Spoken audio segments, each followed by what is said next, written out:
Hi viewers, మనం వచ్చేసి 3వ తరగతి గొడుగు కథ బాలభారతి మహారాష్ట్ర గవర్నమెంట్ పూణేది చూస్తున్నాము తెలుగు. మీరు ఎప్పుడైనా పుట్టగొడుగులను చూసారా? ఎక్కడ చూసారు? మేము పుట్టగొడుగులను చూసాము. మామూలుగా వచ్చేసి ఇది ఎక్కువగా చలి ఎక్కువగా ఉన్నటువంటి కొండ ప్రదేశాల్లో ఎక్కువగా దొరుకుతుంది.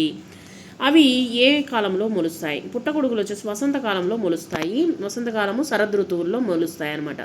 మీరు ఏ కీటకాలను చూశారు? వానపాము, చీమలు, దోమలు, ఈగలు, కందిరీగ, సీతాకోచిలుకలను చూసాము అనమాట. రోజు చూస్తూనే ఉంటాం. ఆలోచించండి, తర్వాత వచ్చేసి చెప్పండి, రాయండి. 1-2 వాక్యాల జవాబులు రాయండి. చీమ పుట్టగొడుగు కిందకి ఎందుకు వెళ్ళింది?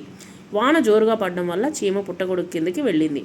కందిరీగ చీమను చూసి ఏమనుకున్నది? కందిరీగ చీమను చూసి అమ్మో చీమ నన్ను కుట్టేస్తుందేమో, నన్ను చూసి కుడుతుందేమో అని అనుకున్నది. చీమ పుట్టగొడుగును ఎలా పోగొట్టుకున్నది? చీమ నిద్రపోవడం వల్ల పుట్టగొడుగును పోగొట్టుకున్నది. ఖాళీలను పూరించండి. గబగబా పుట్టగొడుగు కిందికి వెళ్తాను అనింది. వాన నీరు పడేసరికి చీమ కళ్ళు తెరిచింది. క్రింది వృత్తంలోని పదంను చేర్చి కొత్త పదాలను రాయండి. ఇప్పుడు చూడండి, వారాల గురించి తెలుసుకోబోతున్నాము ఇక్కడ. సో మొట్టమొదటిది ఆదివారము, సోమవారము, మంగళవారము, బుధవారము, గురువారము, శుక్రవారము, శనివారము.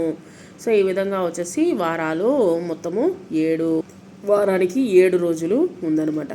తర్వాత కొన్ని ఈ విధంగా ఇవ్వడం జరిగింది. సుడిగాలి, గాలుల గురించి సుడిగాలి, పైరుగాలి, చిరుగాలి, వడగాలి.